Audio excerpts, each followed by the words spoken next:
this kind of a thing wasn't on the radar, at least not for most people. It wasn't really on the radar for me. I'm certainly thinking of it in a whole new light now, just because of how user-friendly a lot of this is, and it's getting better every day, and it's something that we can use to make our lives better, certainly to make our online, businesses better, offline businesses as well. And I think there's no part of our life that it almost couldn't touch at this point and improve. So it's incredible. You're listening to The Growth Booth, the show focused on achieving lifestyle freedom through online businesses. Whether you're looking for step-by-step strategies to start building an online business, simple game plans to grow your business, or proven lifestyle freedom frameworks, you are in the right place.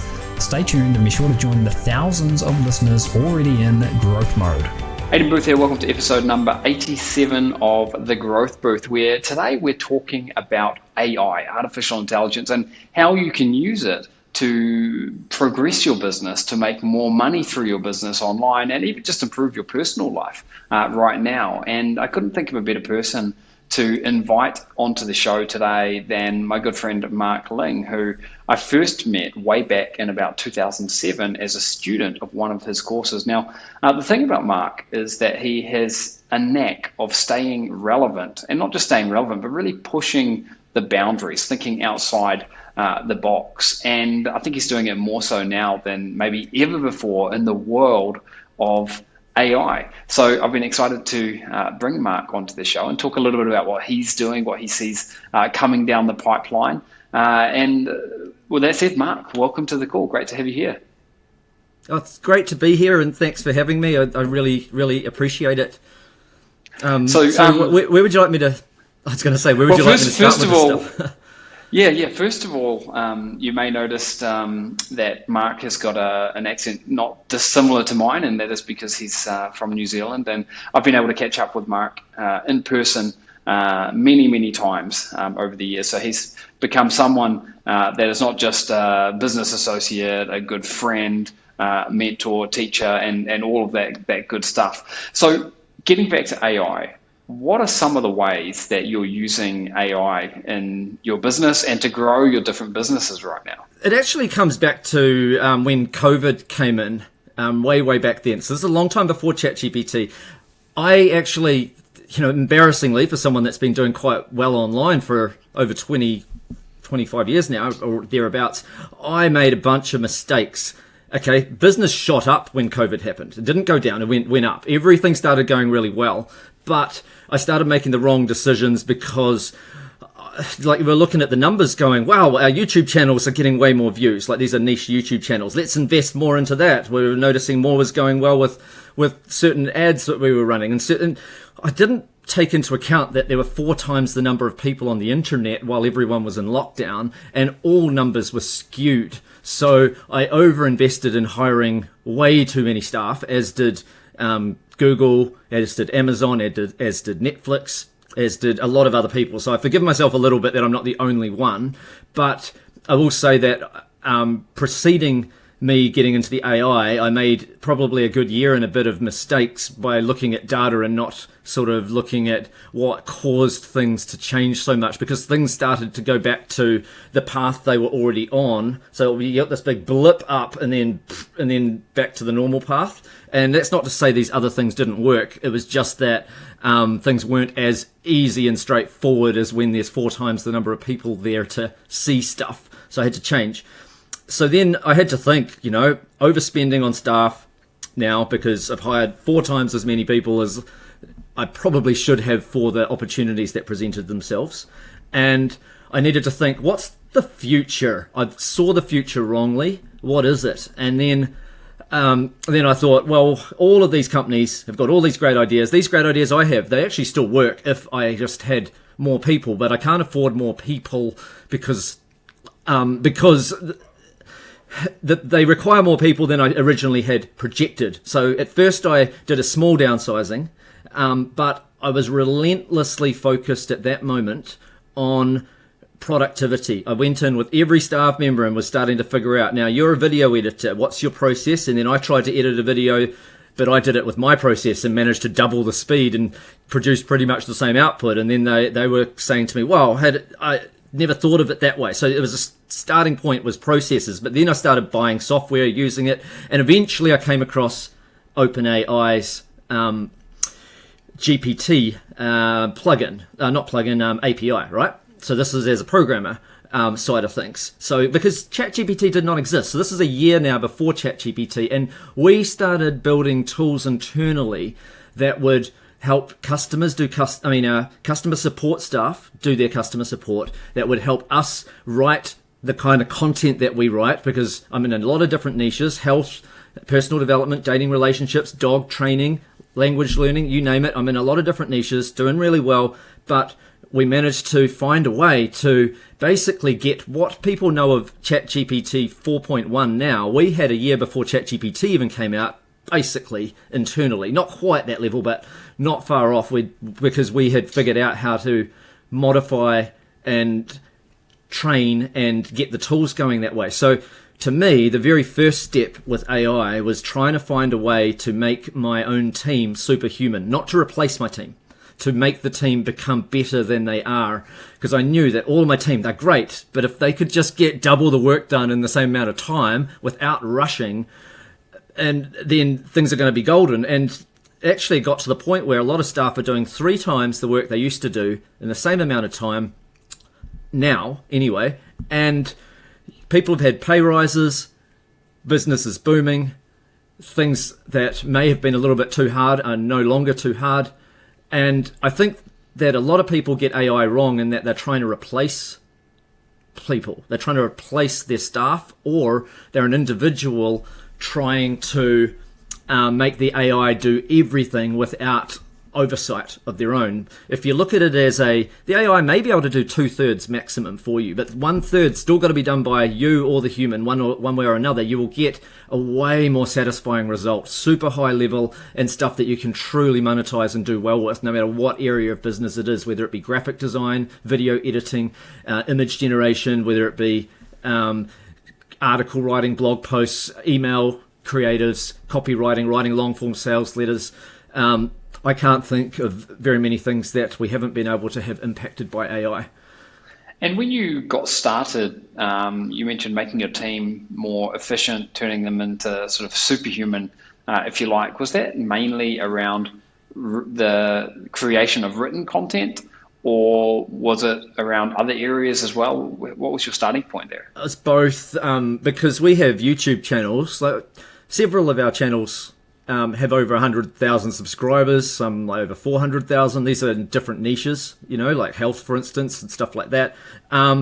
And so we've got to keep up a pace of getting out at least a video a week. We want the quality to be high. We want the research to be high. So one area where we saved time right away was in the video editing side, being able to use AI for things like color grading. So color grading usually takes ages, and now it's like you press a few buttons and it can be done in 1/8 of the amount of time if you use the right color grading tools.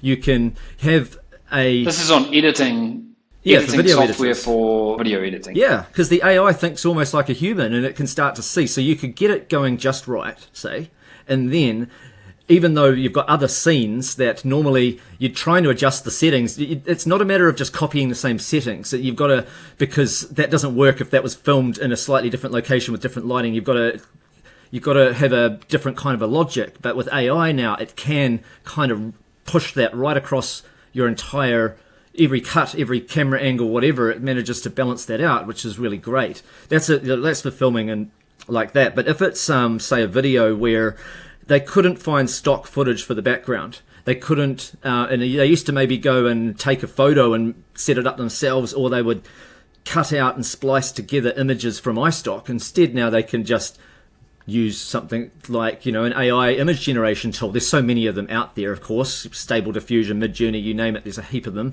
But they can simply type in a really good prompt, press enter, and bam, they have that image of that blender with those exact nutrients, spirulina and turmeric and ginger and lemon and all those things that they were just talking about can be all in the blender. Some of them dotted around the kitchen table. A person that's chopping them up, looking like it's a mum in the kitchen, and then it just pans across for about 6 seconds as they're talking about it, and then the next image is there anyway. And I've told people that, some of our background stuff is AI, and people they were shocked. They didn't realize because, we're still using stock footage too, from stock library, stuff like that.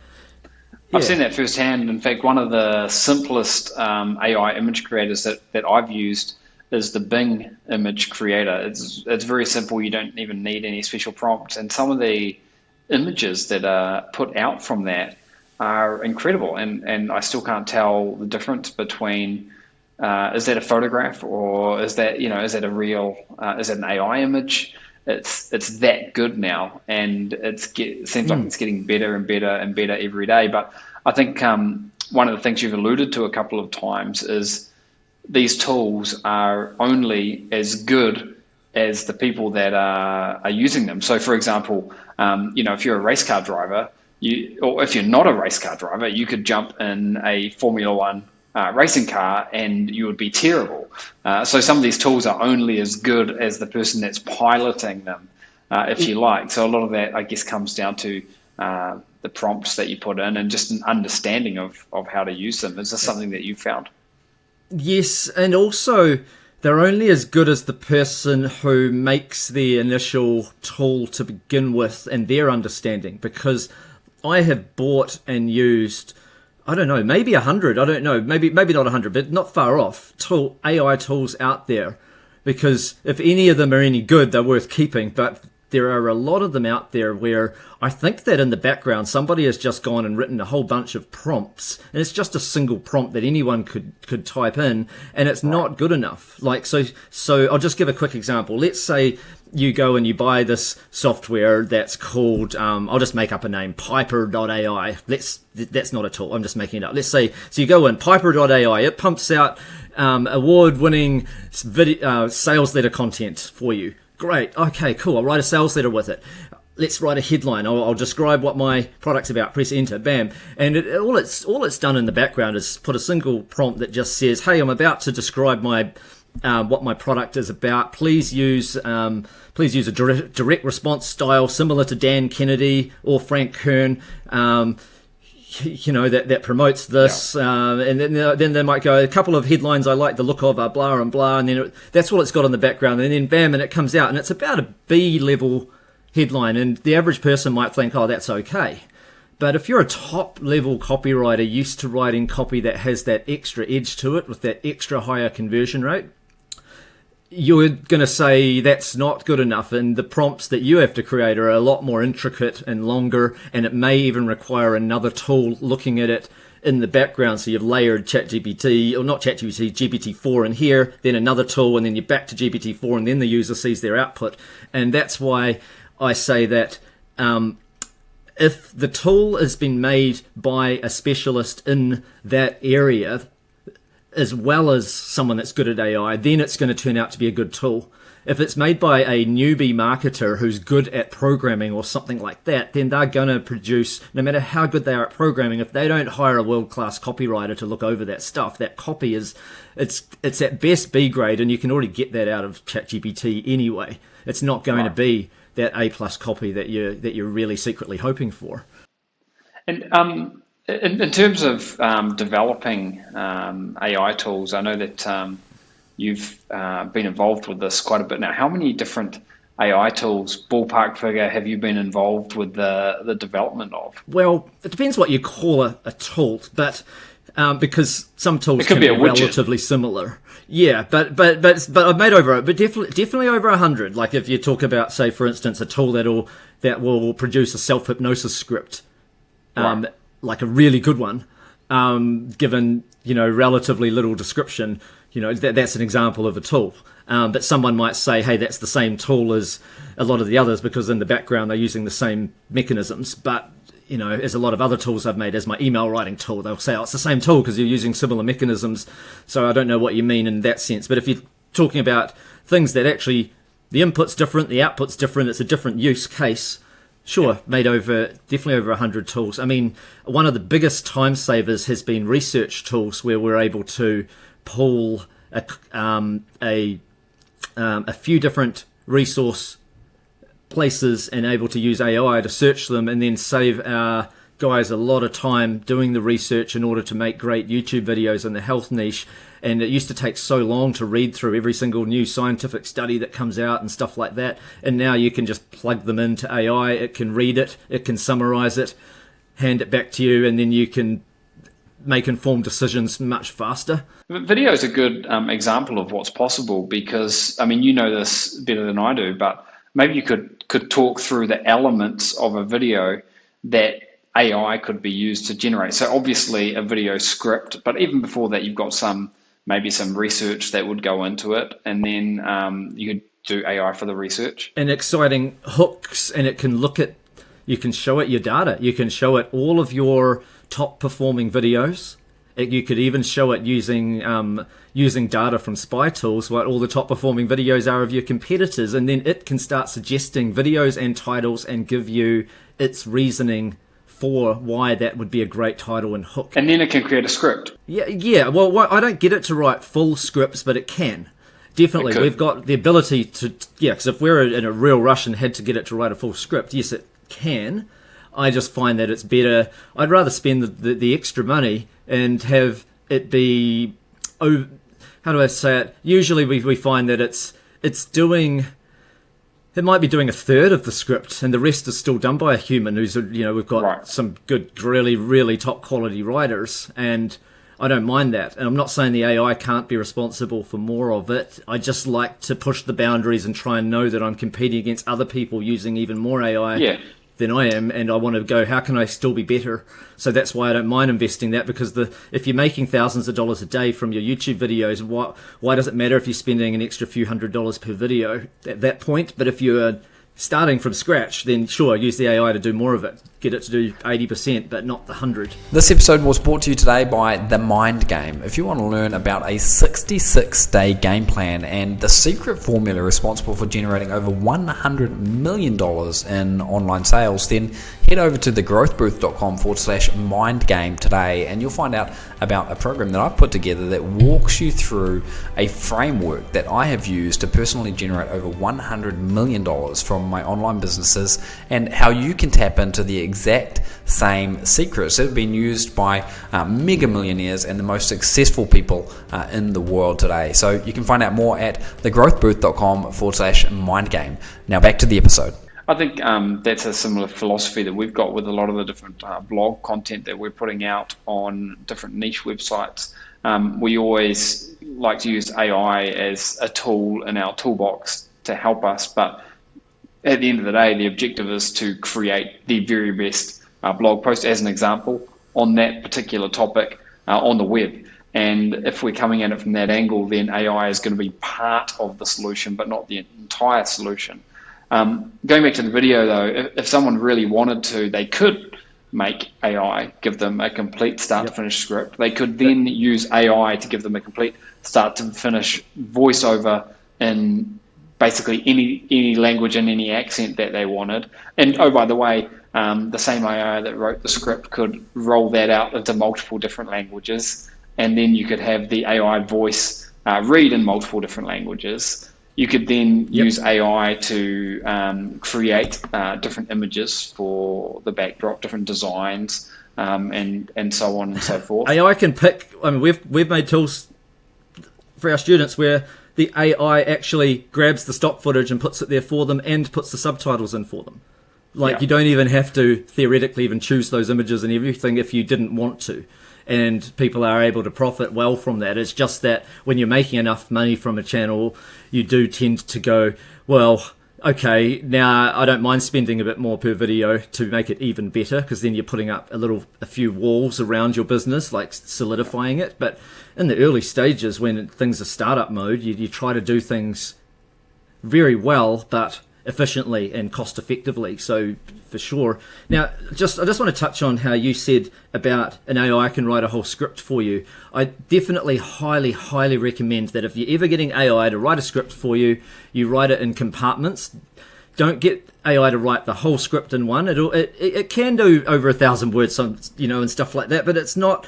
It's much better if you get most of it in 600-word chunks, and then you end up with a way better six or even 300 to 600-word chunks. You get a whole lot better output if you can compartmentalize your model and your scripts. So, it might be that you've got a listicle type thing like 7 red foods that help reduce blood sugar.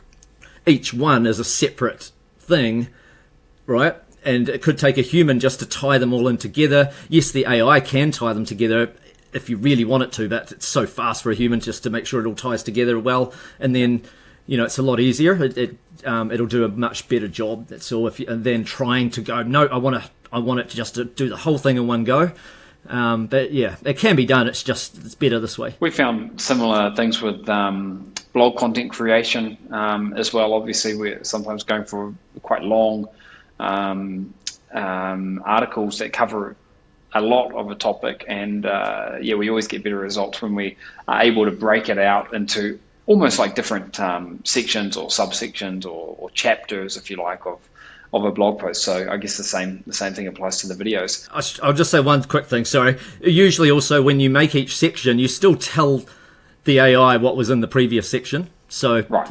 Or if you're using a tool from us, then it will already have done that. But for your own prompts and stuff, you still tell it what's been before, and then it's good. I think a pitfall that I see a lot of online marketers falling into is this overuse of AI, where they will get the AI tool to do 100% of a thing, and that will be the objective. The objective will be, I want 100% of this to be done by the tool. And I think there's a bit of a balancing act there, and it can be a little bit challenging to know when enough is enough. Have you had any experience, or could you give any tips related to that based on how you've managed to approach this potential problem? I think that there are rare occasions when the AI 100% is fine. I don't want to say it never produces fine. But what you've got to do is you've got to keep remembering that the person at the other end is a real person. You've really got to know your customer avatar or your visitor very well in your head. And then you've got to check over that script or that blog post or whatever and just read it from their point of view compared to whatever you think is the best of the competition. You'd hope that in your niche you know what a great blog post looks like. And then you've got to say, are we better? Well, some people think we're better. If the answer is nobody would think we're better, then that's not good enough. If the answer is 50% of people would think we're better, then okay, that's probably good enough. At least some people would. It's subjective. You don't want to get so. And if it's not good enough, then the AI hasn't been good enough, and then it needs the human to do what it needs to do. Sometimes you've got too many ideas for the AI, so the AI has to just be doing a little bit less, and you need to do some of that finicky stuff yourself. I think personally, I guess at the higher level, the goal is for the AI to do less, but it definitely it stops procrastination amongst the stuff that's a bit less fun. It's normally the boring stuff that it's doing, and the fun stuff that people enjoy doing, they're spending more time doing it, so they're actually faster at that stuff anyway now because they're not having to, I've got to do this part that I don't like. But no, they could just hand that off to the AI, describe kind of what they want, press enter, and with a good tool, out it comes, and then just keep moving forwards. I think a lot of what I've seen over the past, especially past 6 months or so, is the tail wagging the dog, so to speak, with the tail being AI, and then that ends up dictating the direction that the dog sort of wants to go in. Whereas it should be the other way around, where you're heading in a direction, and AI technology helps you get there in a faster, more efficient, superior way. But some people, I think, are pulled off path because they're so excited about AI, and I think you and I have both been in that boat sometimes. But it's important to Yeah. remember that it's a means to an end. It's a tool in your arsenal to use to, for example, build an online passive income stream. And we've been using AI to save huge amounts of time in e-commerce with product listings, analysis, across the board of different online projects that we've got for things like domain name ideas. We've been using it for crafting emails. In fact, AI is now built into our SendPad tool, which a lot of our listeners are going to be familiar with. Content Right. creation, obviously we've spoken about this a lot. Image creation. If you had to name maybe like 3 or 4 or 5 different areas of your business where you're using AI regularly, a lot at the moment, and I know that month to month it might change, but what are some of the things that come to mind for you? Definitely to do with content creation. And like I said, it doesn't mean it's doing the whole thing, but it's certainly very helpful, whether it be video stuff, blog stuff, email, copywriting, because you could have the gist of what you want to write and then know that you don't have to spend that extra 20 minutes formatting it just right or getting, it can write in the tone of me better than I can sometimes, or whatever team member that is. So definitely content stuff, definitely ad copy or video ads or anything like that. I'm not saying straight out of the box it's that good if you said just something simple like please write me a video ad for blah, but once you really know how video ads work and stuff, AI can really speed up that time a lot. So you're testing more stuff because it can also do the audio for you, so making changes is very fast if the AI is doing it. You don't have to get that voiceover artist back in to hit record, and it can do obviously a lot of stuff to do with video. Like you can, let's say you made a long form video, then there are AI tools that'll just go through your video and it'll find 5 or 6 30 to 60 second chunks and turn it into a short that now you put it up and you've got your YouTube shorts done for the week. 5 YouTube shorts coming out of one video, bang, just like that, and you chuck them up on TikTok, you put them up on Snapchat, you put them wherever there's shorts going on, and just so many different areas. What else do we use it for? We use it for customer support. It's really good to just put your whole knowledge base in, put every question that's ever been asked by a customer support of your customer support, put it in there into an AI tool so that your customer support, if they get a little stuck or they feel a bit slow answering a question, they just ask it to that chat thing, that their own personal chat assistant, it comes up with the brilliant answer and they just check through it and go, yep, that's good, I might just add this little anecdote here, and then bam, press enter, and they've saved themselves a heap of time, and the users are getting a really detailed reply back quicker. But again, must have human oversight. I don't really love the idea, unless we tell people it's an AI. In those cases, it'd be okay. But I don't really love the idea of, say, having AI and not telling people that it's AI and have them converse with somebody, if you know what I mean. Yeah, that can be a little bit misleading. Just in case. I mean, I always Yeah. think the human oversight is better. I'm just trying to give them superpowers, like I say, Yeah. for now. I mentioned at the beginning, this is something that we could talk about for hours and hours, and I would love to be able to get you back on and the weeks ahead at some stage to talk about this some more and to really focus in on different projects. And if not you, then I know you're working with some people who are doing some amazing things with AI technology. So I'd love to do that. But in this episode, and just to sort of wrap this one up, I'd like to know some of the ways that you're using AI on a personal level, and I'll share some of the ways that I'm using it first. And I'd love to hear if you're using it for similar things as me. So me on a personal level, I do a lot of meal plans for my family with AI, where I'll say, give me a 5-day meal plan, and it needs to include this will be for, let's say, meals at night, and I want it to include pork, chicken, beef, vegetarian, this, that, and the other. And what it'll then do is it'll give me a meal plan that will consolidate all of the ingredients into a shopping list that I need for those that meal plan. It'll then translate it into Spanish, so I can give it to someone to go out and do my shopping for me, and so on and so forth. That's one way that I'm using it. Another way I'm using it is for translations and language learning. So a lot of the listeners of this show will know that I've been studying Italian, and I've been using it to help me with that. Idea generation in general, and I'm talking on a personal level here. So it might be, it's a rainy day. What can I do with the kids? That kind of a thing. Or, I'm teaching my kids a lot at the moment, different things based on their ages, and I find a great tool to use to help me come up with interesting and fun ways to engage them. And problem solving in general, like a DIY issue around the house. How do I glue this onto this? How do I do that?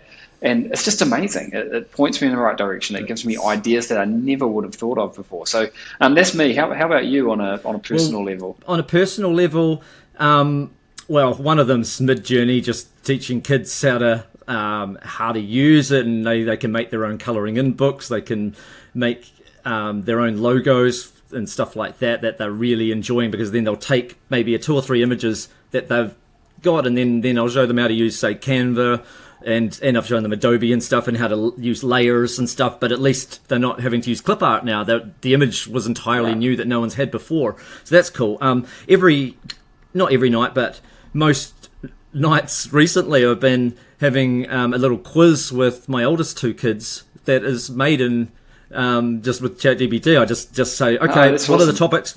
What are the topics for the quiz? And someone will say Roblox, Rubik's cubes, the movie Pixels, and someone else will say New Zealand cricket players, the rules of the game of squash, the states of the USA, and they'll just say, okay, all right, and they'll type all this in and say, right, please make me a 30-question multiple choice quiz about the following topics. The ages of the people doing this are aged 11 and 13. Please give the answers to them after each question, because I'll be reading these out, and blah, blah, blah. And I press enter, and bam, I've got this quiz, and that's right. First person to get 5 right wins, and go through and ask the questions, and that's pretty cool. It's just obviously it's not something you do for business, but it's it's a bit of fun. I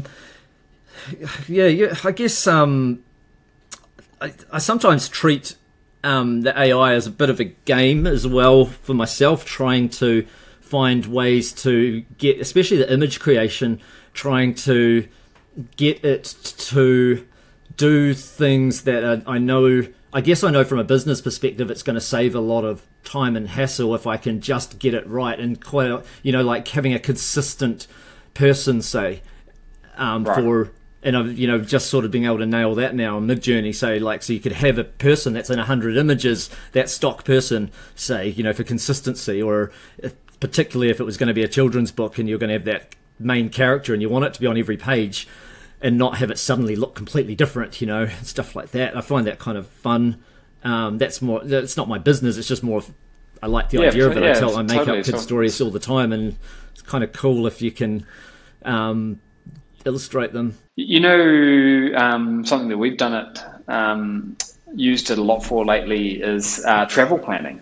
That's a good idea. We were able we recently traveled through Italy and Switzerland, and I would get it to sort of plot my path and give me suggestions about things to do along the way. And again, coming back to traveling with kids, a lot of the trip, to make it fun, we need to make sure that we were hitting the attractions that were particularly of interest to the kids, and doing it in the most efficient way possible.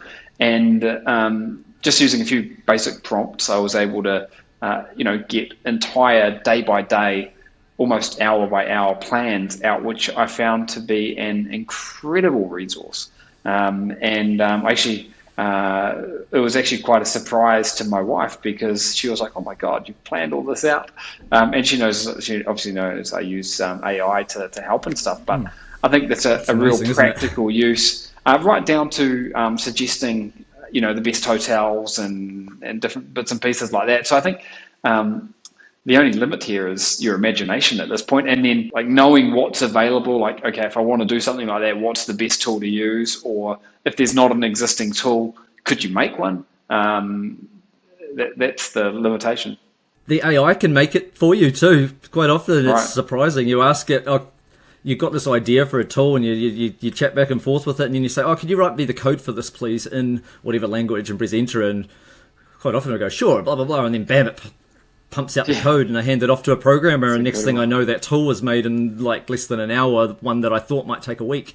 It's quite remarkable. It's mind-boggling, and to think, 5 years ago or so, this kind of a thing wasn't on the radar, or at least not for most people. It wasn't really on the radar for me. I'm certainly thinking of it in a whole new light now, just because of how user-friendly a lot of this is, and it's getting better every day, and it's something that we can use to make our lives better, certainly to make our online, businesses better, offline businesses as well. And I think there's no part of our life that it almost couldn't touch at this point and improve. So it's incredible. I think, and I forgot to also mention, like, the AI's got so much better now with even audio generation and stuff like that for background music, and getting that right sound that you want.